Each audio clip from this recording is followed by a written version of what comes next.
সোনামুড়া শোভাপুর এলাকার সাদেক মিয়ার স্ত্রী ফাতেমা খাতুন পাসপোর্ট ও ভিসা লাগিয়ে গত ২৭ তারিখে বাংলাদেশ কোটবাড়ি রায়চর আত্মীয়ের বাড়িতে বেড়াতে যান। সে আত্মীয়ের বাড়ির সঙ্গে গতকাল রাতে ওই এলাকার কিছু লোকের সঙ্গে ঝগড়া বিবাদ হয়। সে ঝগড়া বিবাদ একসময় আক্রমণে গিয়ে পৌঁছায়।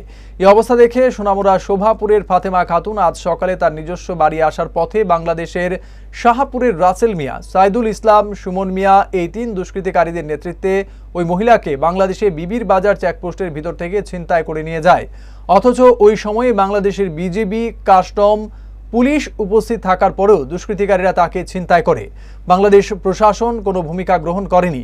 আর এই খবর যখন সোনামুড়া শোভাপুর ফাতেমা খাতুনের স্বামী সাদেক মিয়া ও তার ছেলে পারভেজ এর কাছে আসে, তখন তারা তড়িঘড়ি করে সোনামুড়া থানা ও সমস্ত দুষ্কৃতিকারীদের বিরুদ্ধে মামলা করে। বৈধভাবে বাংলাদেশ ভারতের নাগরিক ছিনতাইকে কেন্দ্র করে শুভবুদ্ধি সম্পন্ন মানুষের মধ্যে প্রশ্ন জাগছে, পাসপোর্ট ভিসা লাগিয়ে ভারতের নাগরিক বাংলাদেশে যাওয়ার পরও কোনো নিরাপত্তা নেই। ২৭ তারিখে আমার মা বাংলাদেশে গেছে আত্মীয়র বাড়িতে।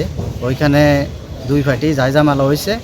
ওই যে দুষ্কৃতিকারীরা আমার মা আজকে আবার রিটার্ন আসার পথে দুষ্কৃতিকারীরা তারা কিছু করতে না পারে আমার মারে বাংলাদেশ ইমিগ্রেশন অফিস থেকে নিয়ে গেছে, এমনকি প্রশাসনের সামনে থেকে, ইমিগ্রেশন প্রশাসনের সামনে থেকে। আমি সোনামুড়া পুলিশের দ্বারস্থায় হয়েছি। পাসপোর্ট দিয়ে গেছে?